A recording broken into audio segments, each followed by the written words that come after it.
Sean bienvenidos, soy la doctora Jimena Aguilar y hablábamos de la artritis reumatoidea. En esta imagen tenemos las manifestaciones más representativas de una artritis reumatoidea con compromiso articular en etapa tardía. En la inmunopatogenia identificamos factores de riesgo, dentro de ellos los medioambientales, diferentes patógenos, bacterianos, virales, también el consumo de algunas sustancias como el humo del tabaco o la inhalación del humo de tabaco y también las hipovitaminosis. Dentro del polimorfismo genético, la afectación de algunos genes del complejo mayor de histocompatibilidad leucocitaria, también mutaciones a nivel de la proteína tirosina fosfatasa del receptor 22 y también alteraciones a nivel de la enzima peptidila arginina deaminasa. Estos factores generarían unas modificaciones posttransduccionales que sufren las proteínas luego de ser sintetizadas, a lo que se ha llamado citrulinación, conversión del residuo de arginina a citrulina. En individuos con hiperreactividad inmune subyacente se producen los anticuerpos anticitrulina. La inmunidad innata parece o podría activar diferentes grupos celulares, entre ellos los sinoviocitos similares a los fibroblastos, las células dendríticas y los macrófagos. Las células dendríticas presentan antígenos y estas células dendríticas migran a los órganos linfoides centrales para presentar ese antígeno y activar las células T, que luego activarán a las células B y producirán los anticuerpos, factor reumatoide y anticuerpos anticitrulina. Recordar que la activación repetitiva de la inmunidad innata puede conducir a una inflamación crónica y a la presentación de antígenos en la membrana sinovial. La inflamación crónica conduce a mayor citrulinación de las proteínas en varios lugares, en las superficies de las mucosas, en el pulmón y las articulaciones. Se ha visto que en etapa tardía, muchos tipos celulares, entre ellos los linfocitos T y los sinoviocitos similares a los fibroblastos, son capaces de activar a los osteoclastos a través de diferentes activadores, por ejemplo, el activador del receptor del factor nuclear y el activador del receptor del sistema ligando, y producir la lesión ósea que nos llevaría hacia la destrucción de la articulación.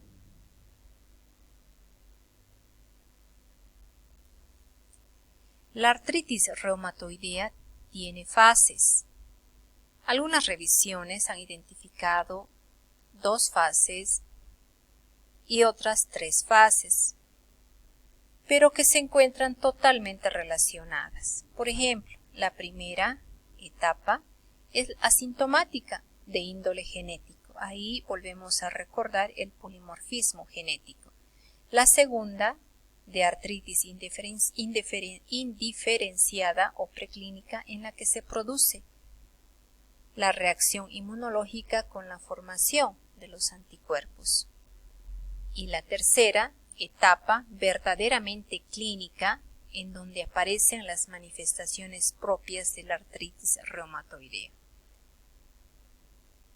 Esta revisión es muy interesante porque toma en cuenta una ventana de oportunidad, en la cual enfatiza que mientras se haga el diagnóstico de manera más temprana, esto hará posible la puesta en marcha de arsenales terapéuticos que puedan disminuir o enlentecer el desarrollo de esta enfermedad. Cuando hablamos de artritis reumatoidea, tenemos una afectación articular. Dentro de esta afección articular, esta tiene características, por ejemplo, de ser poliarticular, una tumefacción sin eritema, que es simétrica, que presenta dolor al movimiento, afecta a las articulaciones pequeñas, especialmente de manos y pies, y presenta además una rigidez matutina mayor o igual a 1 hora. Identificamos las articulaciones más frecuentemente afectadas, las metacarpofalángicas, la de la muñeca, las interfalángicas proximales y las metatarsofalángicas. En etapa avanzada identificamos en la parte inicial diferentes deformidades, por ejemplo la deformación en Z, el dedo en ojal, el dedo en cuello de cisne, los dedos en ráfaga y el pie triangular. También puede haber otras afectaciones, por ejemplo la rodilla, y esta afectación es muy invalidante. La columna, rara vez la dorsal, aún más la lumbar, pero sí a nivel cervical con subluxación atroaxoidea. A recordar la rigidez cervical que presenta el paciente. Afectación temporomandibular, cricoaritenoidea, generando disfonía, y la afectación de los huesecillos del oído, generando sordera. También tenemos afectación extraarticular, por ejemplo los nódulos reumatoideos, presentes en el 20 al 30%. Generalmente son asintomáticos y se encuentran localizados en zonas de roce. Las vasculitis que pueden generar áreas necróticas, úlceras, etc. También las vasculitis pueden generar cuadros neurológicos como mononeuritis o polineuritis, e incluso infartos viscerales. Afectación pleuropulmonar, pleuritis con derrame pleural, puede presentarse también fibrosis intersticial con alteración en la capacidad de transferencia pulmonar de monóxido de carbono, hipertensión pulmonar, el síndrome de Kaplan, que es artritis reumatoidea más neumoconiosis, muy frecuente en países con áreas mineras. Afectación cardíaca, pericarditis, taponamiento y arritmias.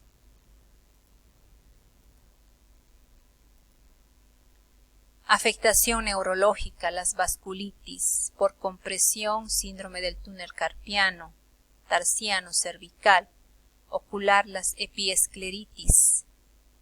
O puede haber una asociación con el síndrome de Sjögren, que no es infrecuente. La asociación con la osteoporosis, es decir, puede generar osteoporosis.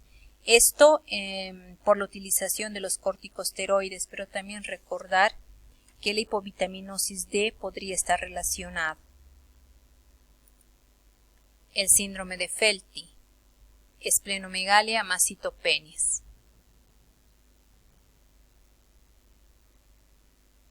Luego también tenemos afectación de los riñones, las nefropatías, asociada al consumo de AINES, generando insuficiencia renal.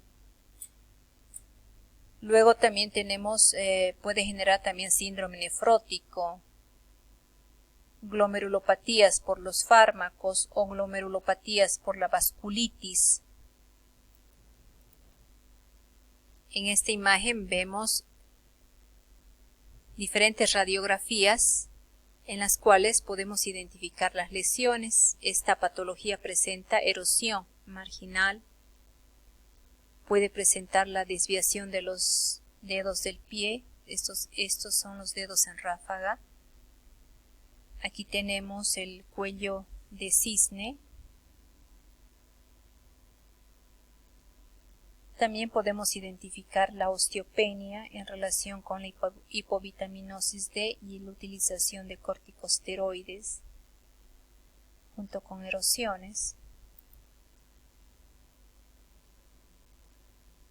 Para recordar, indicamos que la artritis reumatoidea por lo general afecta a las articulaciones de manera simétrica, especialmente las articulaciones pequeñas.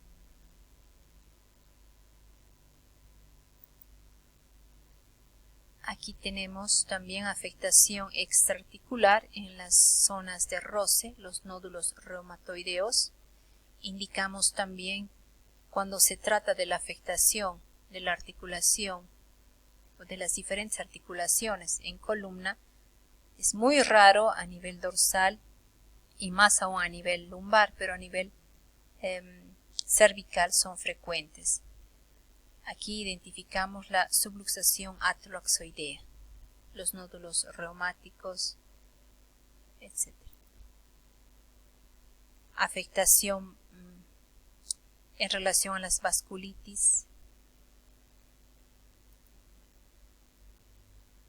Hablamos de la fibrosis intersticial.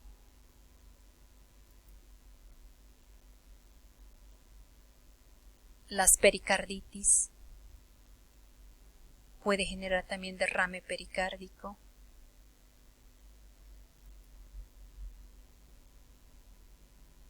En la radiografía podemos identificar tumefacción de las partes blandas, la osteopenia, las erosiones óseas, que tienen mal pronóstico si son precoces. Las luxaciones y subluxaciones, pero también en etapa inicial la radiografía puede ser normal. Y la resonancia magnética tiene mayor sensibilidad. Aquí tenemos las erosiones óseas y la osteopenia.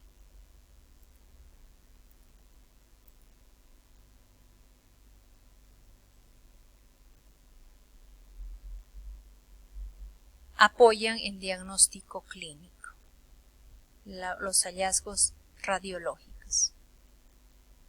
Hallazgos de laboratorio, el factor reumatoide, que tiene una sensibilidad del 75% y una especificidad del 70 al 90%.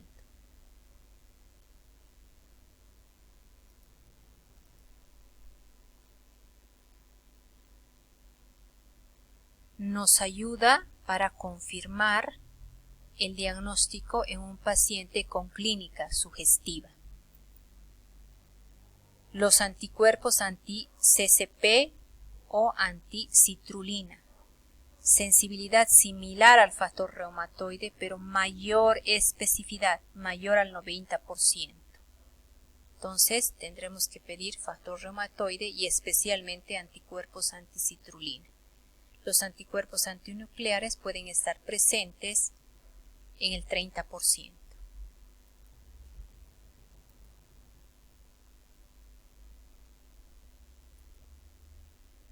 Aquí identificamos factores de mal pronóstico, el hecho de ser mujer en relación con esa predisposición por el componente hormonal, la edad avanzada, la afectación de la radiografía desde el comienzo, la presencia de factor reumatoide y anticuerpos anticitrulina y reactantes de fase aguda muy elevados, la presencia de nódulos reumatoideos, nivel socioeconómico disminuido y afectación de varias articulaciones.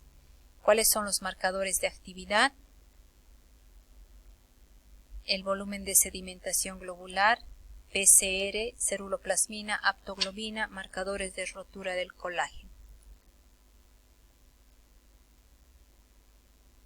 La esperanza de vida se ve afectada por infecciones, por hemorragia gastrointestinal y enfermedades cardiovasculares. Aquí tenemos algunos criterios que están en relación, más bien que nos ayudan a hacer el diagnóstico, ¿no? Pero han sido definidos como criterios de clasificación. Tenemos los criterios ARA antiguos y los últimos criterios que fueron publicados el 2010.